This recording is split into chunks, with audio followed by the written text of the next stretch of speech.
कपालनाथ। एक घना जंगल, एक दौड़ता हुआ आदमी, अपनी जान बचाता हुआ। पीछे से अघोरी का संजय के सिर पर वार करना, संजय का जमीन पर गिर जाना, दो अघोरी का वहां आना और कहना, तू हमसे बचकर कहीं नहीं जा सकता। तू कपालनाथ का शिकार है, कपालनाथ का। ऐसा कहकर संजय के सीने में त्रिशूल मारा। दिव्या नींद से घबराती हुई जागी। वो जोर जोर से सांसें लेने लगी। संजय, संजय, तुम्हें कुछ नहीं होगा संजय। थोड़ी देर में दिव्या ने खुद को संभाल लिया। उसे पता चल गया कि ये कोई बुरा सपना था। संजय, प्लीज जल्दी आ जाओ। मुझे यहाँ अकेले बहुत डर लग रहा है। तुम्हारा फोन भी कल से बंद आ रहा है। कहाँ हो तुम? ट्रिप के लिए गए थे दोस्तों के साथ, लेकिन अब तक तो आ जाना चाहिए था ना तुम्हें। तभी दरवाजे की बेल बजी। दिव्या को लगा शायद संजय आ गया। उसने जाकर दरवाजा खोला तो बाहर सिर्फ पंकज और विकी थे, जो संजय के दोस्त थे। देवर जी, आप यहाँ, और संजय कहाँ है? पीछे बैग्स ला रहे हैं क्या? क्या संजय घर नहीं पहुंचा है? हमें तो लगा कि वो घर पहुंच गया होगा, इसीलिए हम कंफर्म करने के लिए यहाँ आए थे। देवर जी, आप ये कैसी बातें कर रहे हैं? संजय तो आपके साथ गए थे ना ट्रिप पर, तो वो आपको छोड़कर क्यों आएंगे? उन्हें तो आपके साथ होना चाहिए था ना? नहीं भाभी, ये बीच में ही हमें छोड़कर कहीं चला गया। हमें लगा शायद घर आया होगा। वो हमारे साथ नहीं था, उसका फोन भी बंद आ रहा है। ऐसा कहकर वो दोनों वहाँ से चले गए। दिव्या के मन में डर बैठने लगा। पहले वो अजीब सा डरावना सपना, और अब संजय का यूं गायब होना। दिव्या बिना कुछ सोचे समझे वाराणसी के लिए निकल गई। वहाँ जाकर उसने सबसे पहले अपने लिए रूम बुक किया। दिव्या ने अपना सामान रूम में रखा और संजय की तलाश में बाहर निकल गई। वो वाराणसी के एक छोटे से मार्केट में गई। वहाँ कई लोगों से संजय के बारे में पूछताछ करने लगी, लेकिन किसी को संजय के बारे में कुछ पता नहीं था। वो हताश होकर एक टेबल पर बैठ गई। तभी उसे सामने संजय चलता हुआ दिखाई दिया, अजीब से काले लिबास में, आंखों के नीचे काले घेरे, बाल बिखरे हुए, चेहरे पर दाढ़ी, हाथों पर और गले में रुद्राक्ष की मालाएं। संजय, संजय, कहाँ जा रहे हो तुम? संजय, मेरी बात तो सुनो, रुक जाओ। दिव्या ने संजय को आवाज लगाई, लेकिन संजय ने कुछ सुना नहीं। अगले ही पल संजय दिव्या की नजरों के सामने से गायब हो गया। दिव्या समझ नहीं पाई कि जो हुआ वो सच था या कोई सपना। वो दिन भर संजय को पूरे वाराणसी में ढूंढती रही, लेकिन उसे संजय की कोई खबर नहीं मिली। वो नदी के किनारे बैठ संजय की तस्वीर लिए रो रही थी। कहाँ ढूंढूं मैं तुम्हें संजय? कहाँ ढूंढूं तुम्हें इस अनजान शहर में? तभी वहाँ एक साधु बाबा आए। बेटा, क्या हुआ है? तुम रो क्यों रही हो? दिव्या ने पूरी कहानी साधु बाबा को बताई। तुमने किसका नाम लिया? कौन आया था तुम्हारे सपने में? अघोरी ने कपालनाथ का नाम लिया था। कपालनाथ का नाम सुनकर साधु बाबा चिंता में आ गए। ये देख दिव्या ने उनसे चिंता का कारण पूछा। बेटा, कपालनाथ एक ऐसा नाम है जो कई वर्षों से जीवित है, जो कभी मरता नहीं है। लोगों के शरीर से आत्माएं चुराकर उसके शरीर में हजारों सालों तक जीवित रहता है। साधु बाबा ने बताया कि कपालनाथ पिछले 700 साल से जीवित आत्मा है। वो केवल शरीर बदलती है। किसी भी इंसान के शरीर से उसकी आत्मा निकलकर स्वयं उनमें प्रवेश करती है और पुराने शरीर का अघोरी विधि स्वरूप अमावस्या की रात को अंतिम संस्कार करती है, जिससे उनकी शक्तियाँ कई गुना ज्यादा बढ़ जाती है। बाबा, क्या मेरा संजय उस अघोरी के वश में है? तुमने जो कुछ मुझे बताया, उससे तो यही लगता है कि तुम्हारा पति का कपालनाथ से जरूर कोई न कोई संबंध है। मेरे पति को बचा लीजिए बाबा। संजय के अलावा मेरा इस दुनिया में और कोई नहीं है। तुम अगर अपने पति को बचाना चाहती हो तो उसे जल्द से जल्द हमें ढूंढना होगा। लेकिन हम उन्हें ढूंढेंगे कहाँ बाबा? अघोरी हमेशा जंगल की गुमनाम जगहों पर रहते हैं। हमें उन्हें जंगल के अंधेरे में ढूंढना होगा। हमारे पास केवल आज की ही रात है। कल अमावस्या है। अगर हम संजय को कल तक नहीं बचा पाए तो फिर उसे कभी नहीं बचा पाएंगे। वो हमेशा हमेशा के लिए कपालनाथ बन जाएगा। दिव्या और साधु बाबा अपने कुछ सहकारी साधुओं को लेकर जंगल की ओर बढ़े। रात के घने अंधेरे में जंगल का सन्नाटा मानो उन्हें परिस्थिति की गहराई का अंदाजा दे रहा हो। तभी उन्हें किसी के जोर जोर से मंत्र उच्चारण की आवाज सुनाई दी। ओम ह्रीं क्लीं पुनर्जन्माय कपालनाथाय स्वाहा। ओम ह्रीं क्लीं पुनर्जन्माय कपालनाथाय स्वाहा।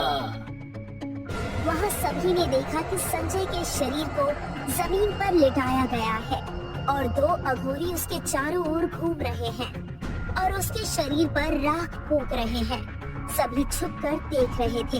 तभी अचानक संजय का शरीर जाग उठा। उसकी आंखें सफेद हो गई थी। उसने साधु बाबा की ओर इशारा करते हुए कहा, मेहमान आए हैं, जाओ जाकर उनका स्वागत करो। उन्हें हमारे यहाँ होने का अंदाजा हो गया है। चलो यहाँ से। दिव्या और साधु बाबा वहाँ से निकल ही रहे थे कि एक अघोरी ने उन्हें पकड़ लिया और देखते ही देखते उस अघोरी की ओर 3 परछाइयां उभर आईं। अब वो चारों ओर से घिर चुके थे। मैं इस अघोरी को रोकता हूँ। तुम तब तक संजय को लेकर यहाँ से भाग जाओ। अगर संजय को अभी नहीं बचाया तो अनर्थ हो जाएगा। साधु बाबा ने अपने मंत्र की शक्ति से अघोरियों को बांध दिया। दिव्या और बाकी सभी लोग संजय के पास गए। संजय वहाँ बेहोश पड़ा था। उन्होंने संजय को उठाया और वहाँ से भाग निकले। दिव्या सभी को अपने रूम में लेकर आई। संजय बेहोशी की हालत में था। अब मैं संजय को यहाँ से दूर लेकर जाऊंगी, मुंबई में हमारे घर। इसे कभी अकेला नहीं छोड़ूंगी। नहीं बेटा, जब तक कपालनाथ और संजय का क्या रिश्ता है हमें पता नहीं चलता, तब तक संजय के ऊपर का खतरा बना रहेगा। अब हम आगे क्या करेंगे बाबा? साधु बाबा ने कुछ मंत्र बोलकर अपने हाथ की राख को संजय के माथे पर लगाया। संजय, संजय, क्या तुम मेरी आवाज सुन रहे हो? क्या तुम जानते हो कि तुम कौन हो? मैं संजय हूँ, मुंबई में रहता हूँ अपनी पत्नी दिव्या के साथ। साधु बाबा ने बताया कि शायद संजय अब भी पूरी तरह कपालनाथ के वश में नहीं हुआ है, इसीलिए वो हमसे बात करने लगा। साधु बाबा ने अपने हाथ की एक रुद्राक्ष माला निकाली और कुछ मंत्र बोलकर उसे दिव्या को दे दिया। ये माला अपने पास रखो। हमें संजय को बचाने के लिए एक यज्ञ करना होगा। जब तक हम वापस लौट कर नहीं आते, तुम संजय का ध्यान रखो। इसे कहीं बाहर मत जाने देना। साधु और बाकी के सहकारी बाहर चले गए। संजय अपने बेड पर बेहोश पड़ा था। दिव्या कुर्सी लेकर उसके पास बैठ गई। धीरे धीरे दिव्या को नींद आ गई। तभी उसके माथे पर कुछ गिरा। उसने देखा तो उसके माथे पर खून था। उसने ऊपर देखा तो संजय था, कपालनाथ के अवतार में। उसकी आंखें सफेद हो गई थी। उसे देखकर दिव्या डर गई और जोर से चीखी, बचाओ, बचाओ! चली जाओ यहाँ से। संजय का शरीर अब मेरा है। संजय मेरे पति हैं। मैं उन्हें बचा कर ही रहूंगी। ऐसा है तो संजय से पहले तुम्हें ये खत्म करना होगा मुझे। कपालनाथ दिव्या के पास जा ही रहा था कि दिव्या ने साधु बाबा की दी हुई रुद्राक्ष की माला को कपालनाथ के सामने लाया और महादेव का जप करने लगी, लेकिन उसका कोई फायदा नहीं हुआ। वो माला नीचे गिर गई और वो जलने लगी। कपालनाथ दिव्या पर हमला करने ही वाला था कि साधु बाबा आए और दिव्या को नींद से जगा दिया। दिव्या, दिव्या, उठो बेटा। दिव्या घबराते हुए उठी। संजय कहाँ है दिव्या? वो कपालनाथ आया था, संजय को अपने साथ ले गया। हमारे पास ज्यादा समय नहीं है। आज अमावस्या की रात है। कपालनाथ अपने पुराने शरीर को अघोरी विधि के स्वरूप में जला देगा। फिर हम संजय को नहीं बचा पाएंगे। चलो जल्दी से जंगल की ओर चलो। सभी जंगल की ओर निकले।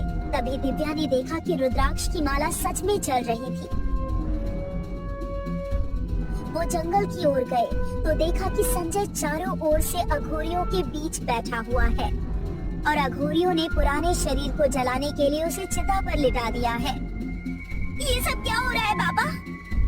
ये सारे अघोरी कपालनाथ के पुराने शरीर को जलाने की विधि कर रहे हैं। ये विधि पूर्ण होने से पहले ही हमें उस शरीर को जलाना होगा, तभी हम संजय को बचा पाएंगे। विधि पूर्ण न होने के कारण कपालनाथ की आत्मा अभी भी उस मृत शरीर से जुड़ी हुई है। और हम ये कैसे करेंगे? मैं इन सभी अघोरियों का ध्यान अपनी तरफ खींचता हूँ। तुम चुपके से जाकर उस शरीर को जला देना। साधु बाबा ने अघोरियों का ध्यान अपनी तरफ खींचा। दिव्या ने पीछे से जाकर कपालनाथ के पुराने शरीर को जलाने की कोशिश की, लेकिन संजय वहां आ गया और उसने दिव्या को अपनी शक्ति से हवा में उछालकर जमीन पर पटक दिया। दिव्या को सिर पर चोट आई। फिर संजय साधु बाबा की ओर बढ़ा। साधु बाबा और संजय एक दूसरे पर अपनी शक्ति का प्रयोग कर रहे थे। तभी दिव्या जैसे तैसे खुद को संभालती हुई उठी। उसने जलती हुई मशाल उठाई। संजय की नजर दिव्या पर पड़ी। संजय ने हवा में छलांग लगाई और दिव्या की ओर बढ़ने लगा। दिव्या ने झट से मशाल को कपालनाथ के मृत शरीर पर फेंक दिया। आग की लपटों में कपालनाथ का शरीर राख हो रहा था। बाकी अघोरी भी एक एक करते गायब हो गए और संजय का शरीर जमीन पर गिर गया। थोड़ी देर बाद जब संजय को होश आया तो वो बिल्कुल ठीक हो गया था और साधु बाबा का धन्यवाद करके वो दोनों मुंबई के लिए निकल पड़े।